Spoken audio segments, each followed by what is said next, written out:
And I always think, it would be such a cruel universe if we were born with a purpose that nobody ever tells us, that you've got to spend money, go to astrologers, travel to other countries, read ancient books in their language that you don't know, to try and get your sense of purpose. Yeah. That would be a bad joke.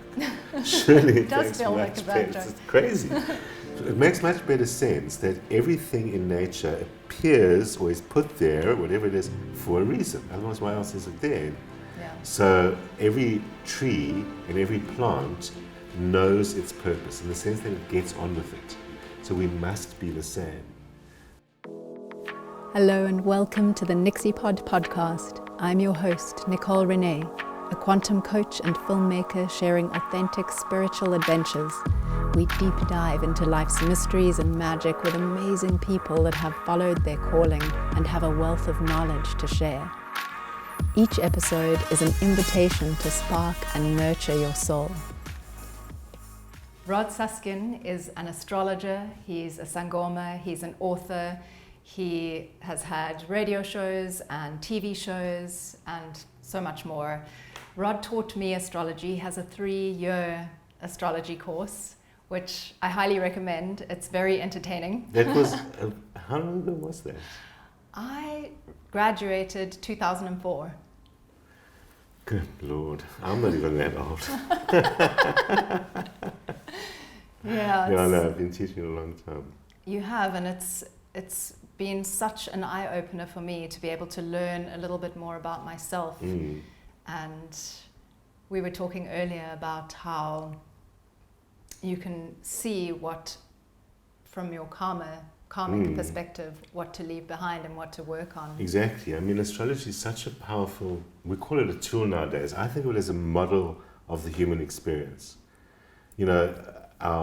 Our myths, our histories, our psychologies, our spiritualities, our experiences, our ancestors thousands of years ago encoded that into stories they told about the sky. And the amazing thing is the sky hasn't changed. So it's like preserving it perfectly. So we can still look at the sky and see their stories and understand that our experience is the same. At the same time, so it starts on that level of great impersonal from the ancestors, from the distant stars, and gets more and more personal. So, and it really shows you that firstly, you are a microcosm of the macrocosm, and it lets you tune into that in the most personal ways. And then what it says it's doing is it reveals your karma to you. Karma is like this energy that literally shapes you, like life force itself does. And so it's read to you so that you can see basically what you can change and what you can't change.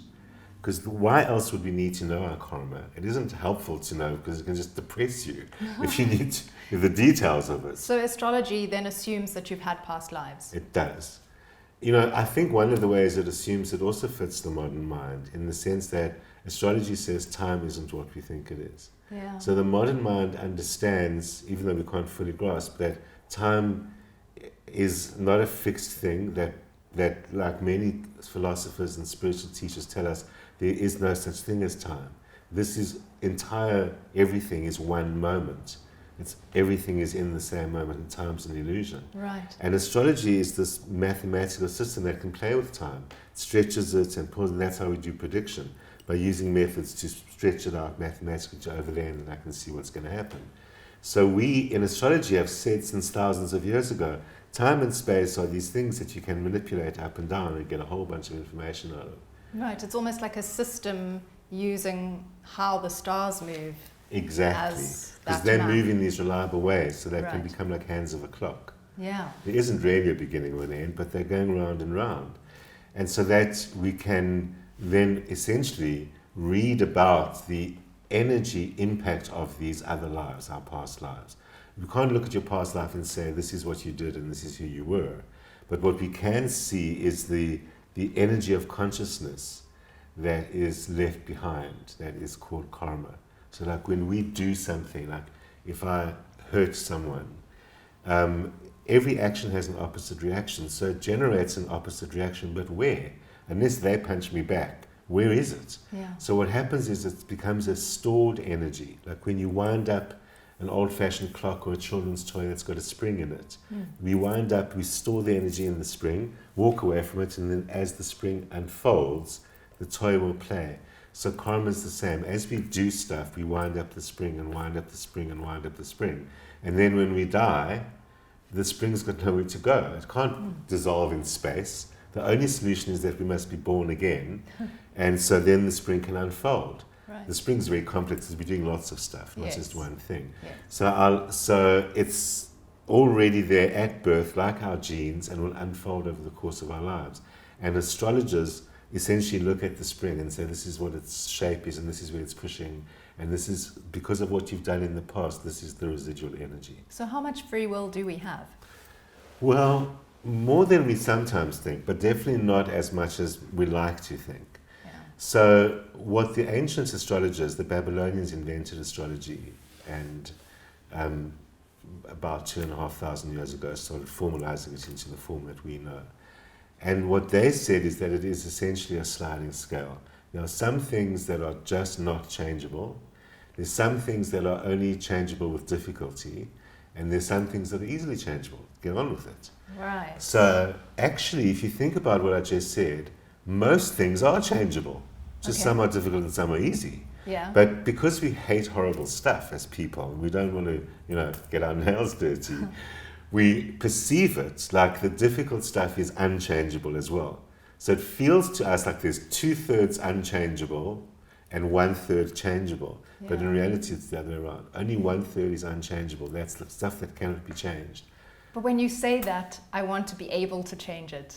Sure, well, that's a good start. So, Yeah. so then if you look at your astrological chart, the purpose of the chart is to help you see that sliding scale. The purpose of the astrologer is to try and say to you, look, this is you, learn to love yourself, learn to work with that, learn to work around that, learn to accept yourself. Because Absolutely. there's a lot of power in acceptance and learning to work things around. Yeah. We know the famous story of the river who learns to go around the mountain instead of trying to push through it, learns to go around the mountain, and in 1,000,000 years' time there'll be no mountain at all. It'll wear it away and there'll still be a river. Right. So we're the same. Some things by accepting or, resigning ourselves to, we actually gain power from doing that.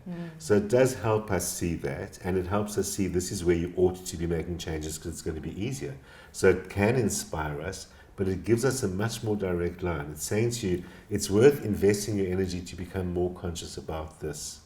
You Yes. do have the power to change it. And similarly, in the things that we cannot change, if you understand what that is, you understand how that works in your life, it's very powerful. You can let it go and You can let it concentrate on go, the things that and you can. exactly, and that's incredibly liberating. Yeah. Puts all your energy in the right place, and helps us understand how we're part of something. Because one way of understanding why there are things that we cannot change is because we're part of something bigger than ourselves. We can call it nature, we can call it Earth and the world, we can call it the universe, the cosmos, and things we don't understand. But unmistakably, we're part of something bigger than ourselves.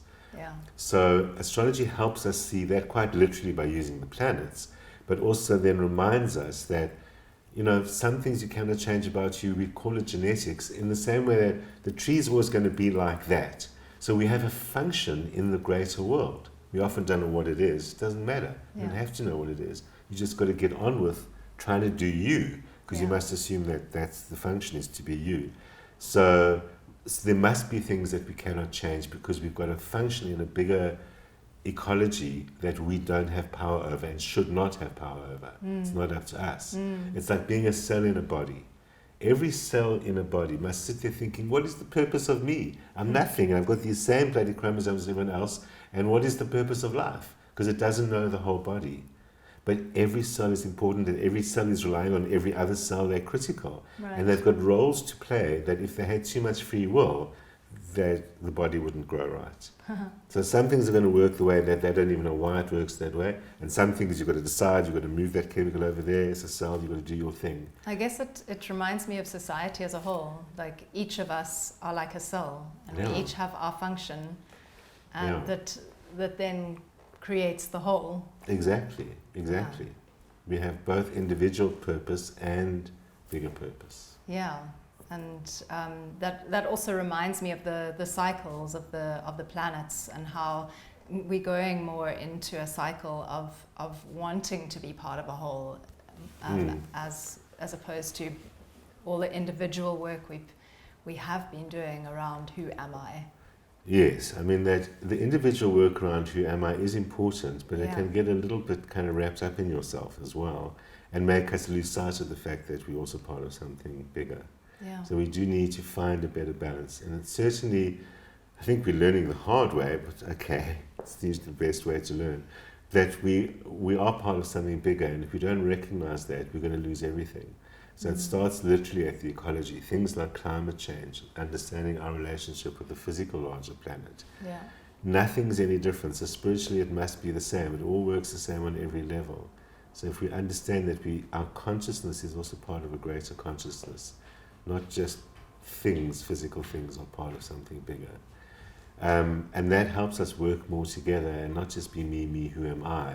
Yeah. But it's a very good question, who are we? A question we never ask. Yeah, yeah. Because I mean, it first comes to who am I, and then it comes to, well, who am I in? Exactly. Who are we? If I am this inner world, then that world must have something to do with it all. And there's other people. So are they like me? Are they the same? Do they have the same purpose as me? Yeah, I mean, I don't know if anyone has the same purpose as anyone else, exactly. No, I doubt it. Although we have similar purposes, but everyone counts because everything's there for a reason. Even if we just reduce it to nature. Nature doesn't do anything for nothing. Yeah. Because there's no wasted energy. Yeah. So we must therefore assume that everything and everyone has a purpose. Just like every tree actually does, even though there's millions of them. Because sometimes we can think, how's one person significant? Yeah. But same story like the cells in the body, every one of them is. Yeah, and we are a part of nature, so we act like nature. Exactly. Yeah. And we're born with our purpose. You know, people come to astrologers all the time, what is my purpose? Yeah. And what am I supposed to be doing? Yeah.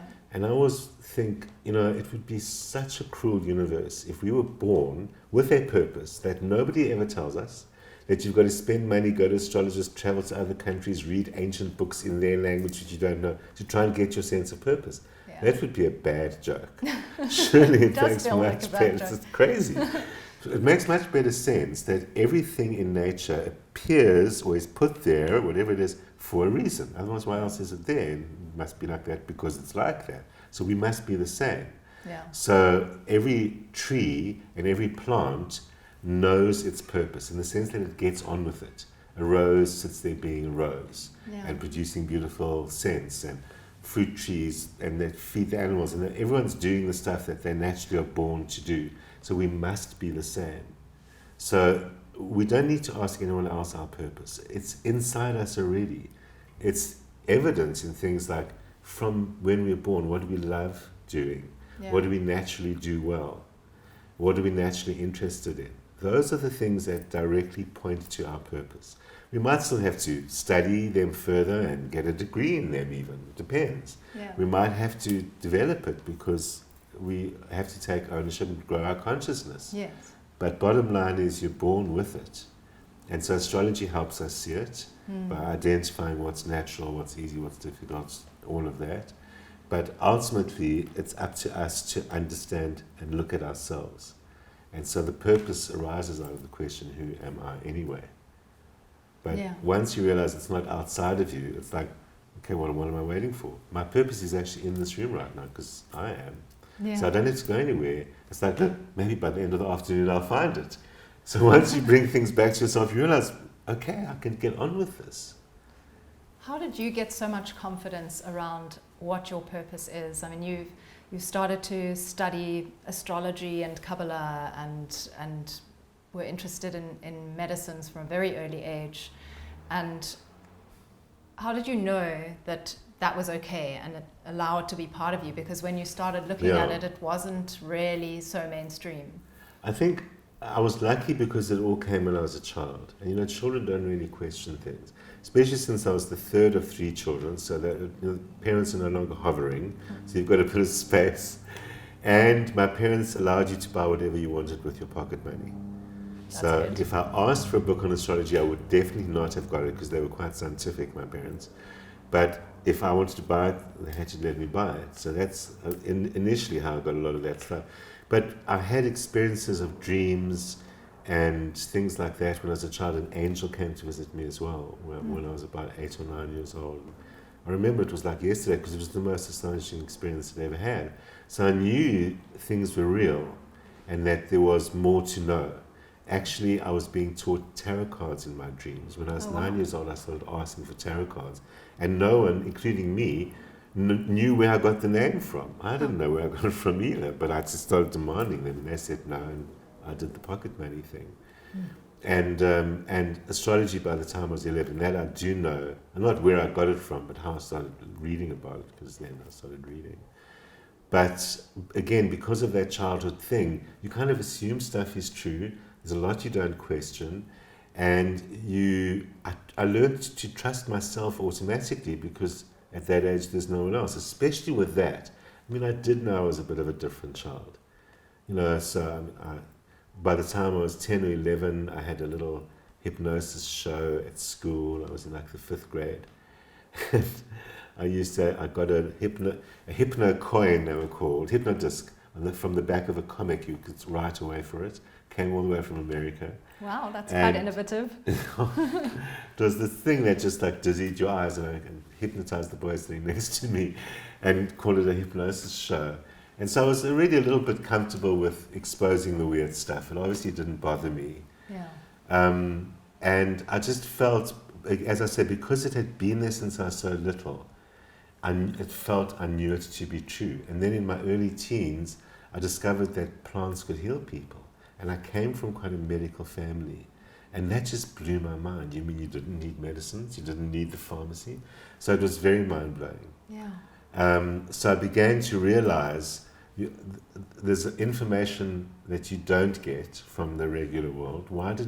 Why is everyone going to the pharmacy? Surely I'm not the first person to discover that plants are medicine. So once I had those thoughts, I began to realize, okay, you've got to realize that you've got to be the judge of a lot of the information. You can't just assume that you're being told everything. Right. And there's no conspiracy, no one's hiding it from me. It's just that there's what works, what makes money. Those are the things that drive the world. Yeah. What gives us power, what gives us money. Yeah. But there's all that other stuff that gives us consciousness and gives us healing that sometimes just falls by the wayside because it doesn't fit into the bigger model. It hasn't been marketed. Exactly. Yeah. And when you're a kid, you don't know those differences. Yeah. So I could take on all the alternative stuff as absolute reality. For me, that was the mainstream. Yeah. So that's what, in the end, gave me the confidence, because by the time I was a young adult, those were my norms. Yeah. So I was lucky that way. And you knew just to follow your dreams and to follow I your really intuition. learned that you've got to trust yourself more than anything. For me, I would say it's one of the big lessons looking back over life.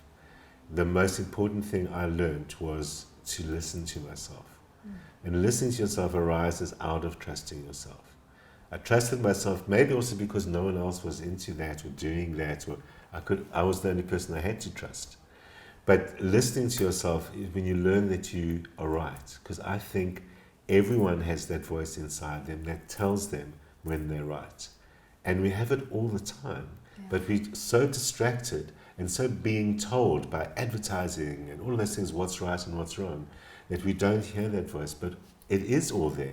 Everyone knows. It's like, when you're trying to persuade yourself that that gorgeous guy who's interested in me is just the right thing, and the little voice in the back of your mind is saying, run as fast as you can. You know the run as fast as you can is always right. It always is. Damn it! Exactly, and it's very hard to listen to, because Yeah. desire, our wants pull us off in one direction, and our fears push us in the other direction. Yeah. So all of those make us not hear ourselves.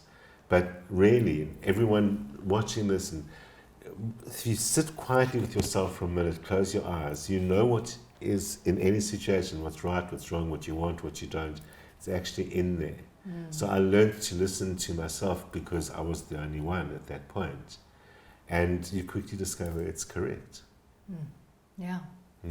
Your body knows what it wants. It's those kinds of things that And then- arise out of that. And then over time you see that it really works. Yes, exactly. Yeah, so you can learn to trust it. Exactly. So I guess that's quite a journey for people to be able to do. It is. It is, and so they must, because that's how you prove it to yourself. I mean, Yeah. because I started astrology so long, I could see that it was real. Right. And so in high school, I used to fake sell information. So I didn't actually get to the point, but I'd say to other kids, I can tell you things about Miss So-and-so, one of our teachers, or something like that. Yeah. Of course, I'd have to go and get her chart. Where the hell would I get that? But I clearly was able to talk about astrology and be proud of it Yeah. without worrying what people thought I was mad. And because the other kids, they probably don't think I'm mad. They just think, oh, that's a That's what he weird does. hobby he's got, or just, whatever. Yeah. So that made it quite strong. But certainly, by the time I reached the end of my teen years, I'd done enough actual charts to see this is definitely real. Yeah. So I knew that it was trustworthy. But it started as a child. I just assumed it was true. Wow. One of the books you wrote was around the cycles that the planets go through that then show us cycles of our own lives, from the moon and the sun with our daily lives and monthly lives, all the way out to the outer planets, to Pluto, which everyone's talking about at the moment. Yes. Can you talk into a little bit about the cycles and how the planets affect us personally, and your take on Pluto? Well, I think they're a good demonstration of where we go from the microcosm of ourselves to the macrocosm that we're part of, Right. as these planets get further and further away from us.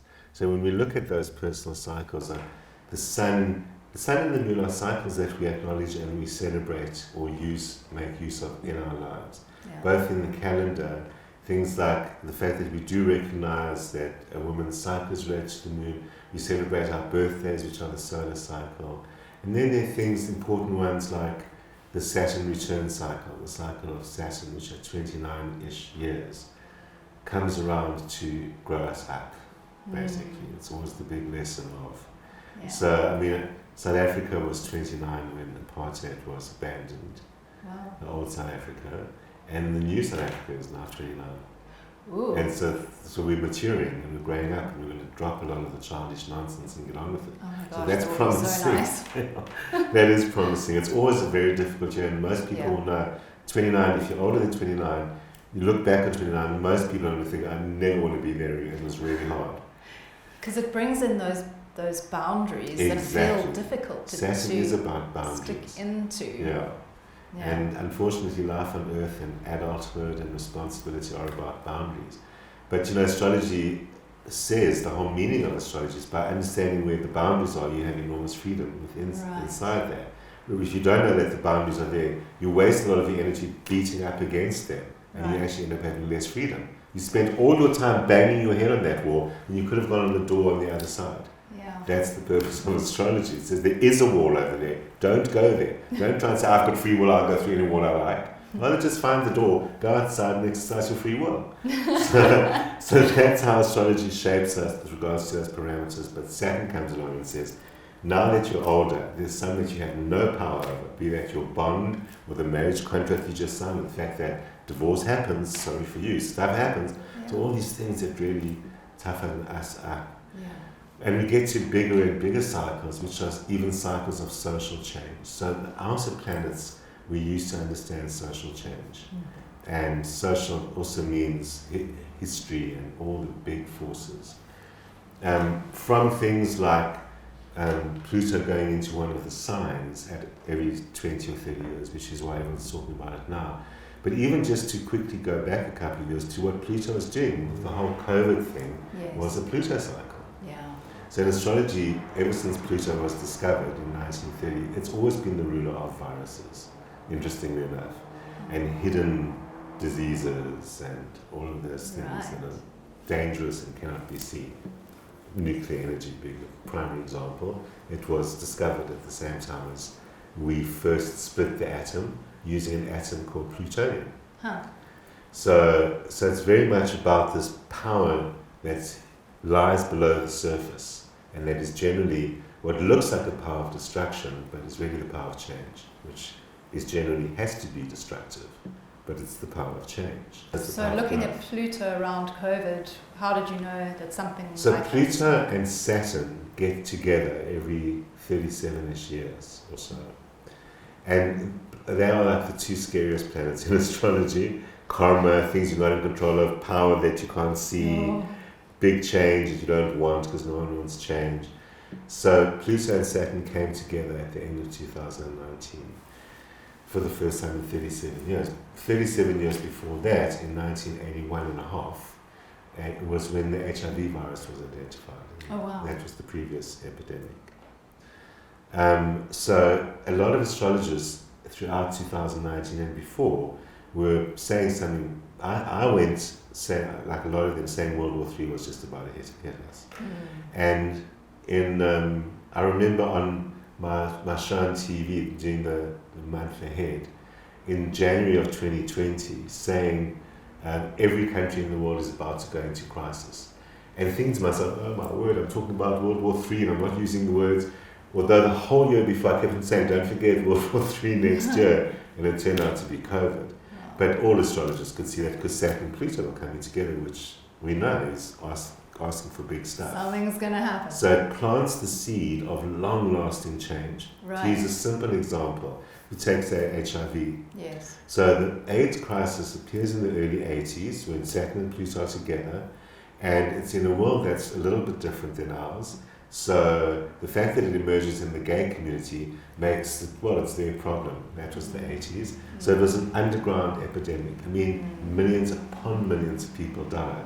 But the governments weren't acknowledging it and medicine wasn't paying attention to. The result of that was that the LGBTQI community became more politically organized than ever. It went to the next level of organization and of seeking power.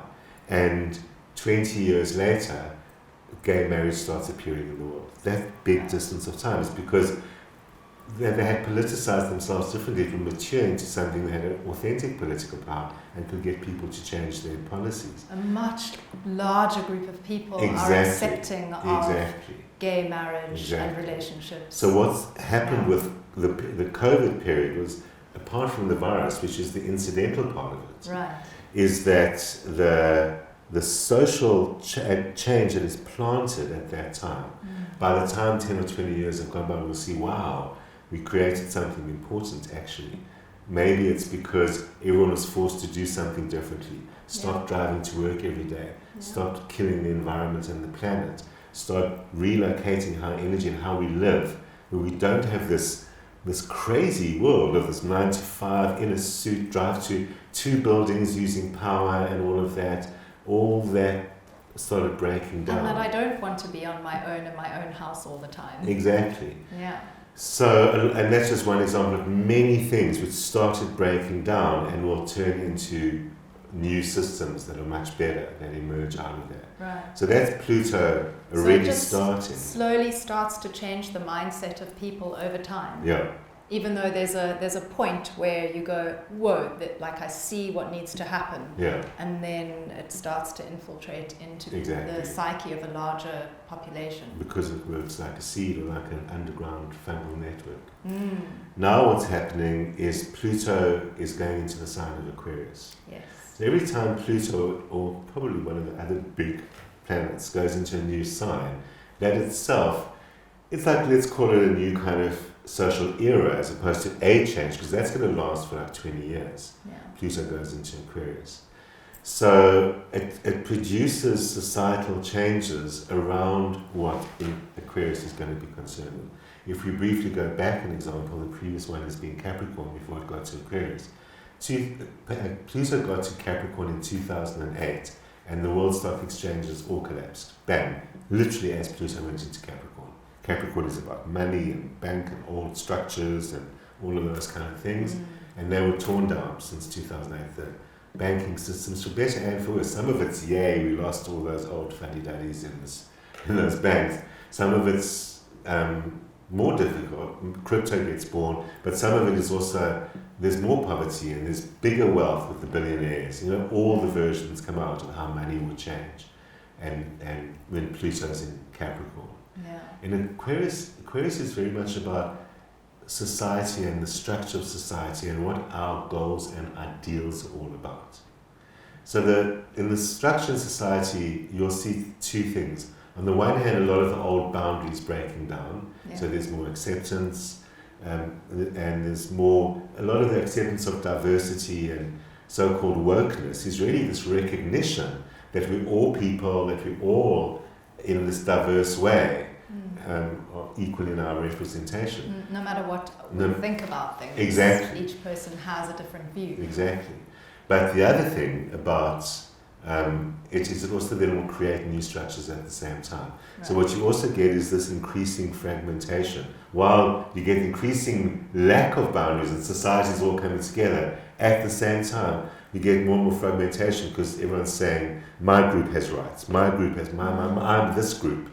Instead, so if it were 100% true that everything was so accepted, then the next step after diversity is everything must become one. Yeah. There shouldn't be LGBTQs over here, and it's fine, we must accept them in their group, and people of a particular colour or culture over there, and we'll accept them, and eventually there should be no distinction, and they're in the same group. Yeah. That's really where we should go. In an ideal world, Pluto would take us there, but unfortunately, it does both. It creates fragments and creates society at the same time. But all of that, everything really, is an opportunity to grow consciousness. That's really why all this stuff is going on. Yeah. Is to try and say, okay, if all of this is true, what is happening? What's the truth? So we know that the great teachers in the East teach us that all of this is an illusion, and it's our attachment to it that we've got to learn about. So just as an example, it's that kind of thing that we learn, that differences between us are false. If we learn to let go of that, then we've got it. Yeah. But maybe it takes forever to learn that. The other thing, though, that Aquarius is about, and I think that's much more kind of useful and usable even by us individually, Aquarius is about our bigger goals, our meaningful goals in life, not just particular ambition, I want to be the head of that company, but the bigger reason, why do you want to be? That's the Aquarius side of the story. And I mean, there couldn't be a better time for human beings to please change their goals. This is a critical time. The planet is falling down. We need a different way to look at where we go. Yeah. Why are we here and what are we doing? Yeah. And we stopped asking ourselves those questions. So in creating the kind of world that we created, that's energy hungry and destructive on the environment, if we kept on asking, why are we doing what we're doing? Why do we need to chop down 1 million trees and make this energy, and so that we can run our cars? And what's the bigger why? And there isn't an answer, because it's nonsense. We shouldn't be doing that. Yeah. So once we start having, why do we do what we do? And the only possible answers in Pluto Aquarius world has to include other people, has to include the group or the country, because it's gone that way. Yeah. So on the one hand, the fragmentation, on the one hand, getting together, it's functional, it's meant to do that. Yeah. But for us to not get caught up in a pull between the two is to realize, okay, so for me, myself, what are my bigger goals? Why do I do what I do? What can I improve about that? What's the equivalent of climate change that I've made in my own life, which we don't want? Where did I unconsciously start breaking things down because I'm not focusing on my proper goals? I'm getting selfish or wrapped up. And the goals can often, in going into Aquarius, be for the whole. They kind of should be for the whole. Yeah. So that's kind of where exactly people will have the most flow, is when they're thinking, what can I do that serves me and the whole? That's the solution to the problem. That on the one hand, Aquarius creates community, and on the other hand, it creates fragmentation. Right. The only solution is to say, okay, let's look at bigger goals that we do all share. Yeah. Like, hey, we'd like a lovely planet. Yeah. Because there's no exceptions to who would want that. So those kind of things, but not only about the planet, it's about everything. Yeah. Sometimes it's hard to figure out what it is, but Pluto says the power is in the group, not in the individual. Mm-hmm. That is Pluto's, in Aquarius's bottom line meaning. So the power is in the group. But it's not my group versus your group. Yeah. It's the group is human beings. It's the planets that we live on. It's everything. The understanding that we spoke about earlier at the beginning of all this, that everything is one. And that's what Pluto and Aquarius will give us an opportunity to work on. Because everything is cyclical, we're speaking about cycles, it goes round again. And you think that, don't we ever learn? But it's not that we don't learn, it's that we're always working on things. So if all time is happening at once, Pluto in Aquarius is the corner of the room where we're working on fixing our goals. Right. Pluto in Capricorn is the corner of the room when we're learning about material values and actually getting them right. So we struggle to do that, but you get right and wrong along the way. And hopefully. And again, the cycle, that whole cycle will come around again to work on your values and work on your structures, but from a higher perspective, hopefully, the next time. Yeah, absolutely. Yeah. So that's why while we repeatedly have the same lessons, when people have some terrible experience that they've had before, and they say to me, but I learned that. I had such a terrible marriage the first time around. I learned that. And I always say, well, when you learn something, you don't put it behind you. It's not that, okay, I learned that, I can now forget about it and move on. You learn it because you're going to be doing that your whole life long. Yeah. And it's like when you go and get a master's degree, they teach you the stuff that you learned in all the undergraduate degrees just at a whole new level. It's that same stuff all over again. Yeah. And then you use it, so you keep playing with it. Exactly. So you're a master of that thing because it's always about that thing. You become a master of marriage by having bad marriages. You don't have one bad marriage that teaches you a lesson, then you only have good ones. That wouldn't wouldn't do anything, it just wouldn't make any sense. Yeah. So it's the same story. We gradually master it the more we do it, and that's why we arrive back at the same doorstep of a lesson again. For people that are starting their spiritual journey, how do you find out what works for you, and especially when you're stressed and you don't know who am I, and maybe you go to an astrologer, but when you're starting to go to try and trust your intuition, when you go, is this intuition or is it a want? What is that thing that helps you realize where to go, what to follow? So I think part of the answer to that is to say what aspects of spiritual life as a human being am I born with? Doesn't come from a book or from a temple or from someone's culture. So the spiritual practices that we are born with, the ability to sit, meditate, breathing, very, very powerful spiritual practice. Something like yoga, using our body to realign energies, because we've got this body. You don't need any equipment to do yoga, you don't need any equipment to breathe, you don't need any equipment to sit and meditate, you don't need any equipment to chant. All these ancient spiritual techniques are things that we are born with. So we start there, because obviously we need to do that. Yeah. So if you start meditating every day, and maybe learning a breathing exercise, or a chant, because your inclination will also tell you what you know. Remember, as I said, if you listen to yourself knows that I like music, I don't know I like music. We know that stuff. Yeah. So see how you're drawn. Is it breathing? Is it chanting? But sitting quietly and learning to just sit quietly. So people say, I can't meditate. You know how many times I've heard that expression? Makes absolutely no sense. In meditation, everyone can meditate. By meditate, they think they're blissful or no thought or experiencing psychedelia or something. But no. So everyone can learn to meditate in 1 minute. It just takes a long time to get it right. Yes. And so it's the practice of meditation. It's the practice, and that's why you just got to do it every day. And if you do it every day, your mind will run away. And every time you realize your mind is running away, just bring yourself back to counting or whatever it is that you're holding at the middle. You then become your own teacher. Exactly. Because as I said, we're born with it. You don't need an external teacher. So that's where people can start. And as they start developing that form of self-awareness and that consciousness, then they can start listening to their intuition. And the intuition will say, that's for me, when they hear about it, they see it, or I know that's my path. The answer will be fine with it. I love that answer, thank you. Is there anything else you'd like to add before we finish up? Well, I think, start from that. I mean, obviously I'm going to say you must have your birth chart done. It's a great idea. But that's also a way to understand yourself. But what you said is what's important, that the self is only started at the beginning, because you can't get all about the self. So we'll remember that the self is a cell that's at the center of everything. But for me, I think the other thing I'd like to kind of remind us, emphasize, is because we're part of something bigger, we are part of something bigger, be it nature, be it consciousness, be it cosmos, whatever the case may be. Understanding ourselves helps us understand our role in that.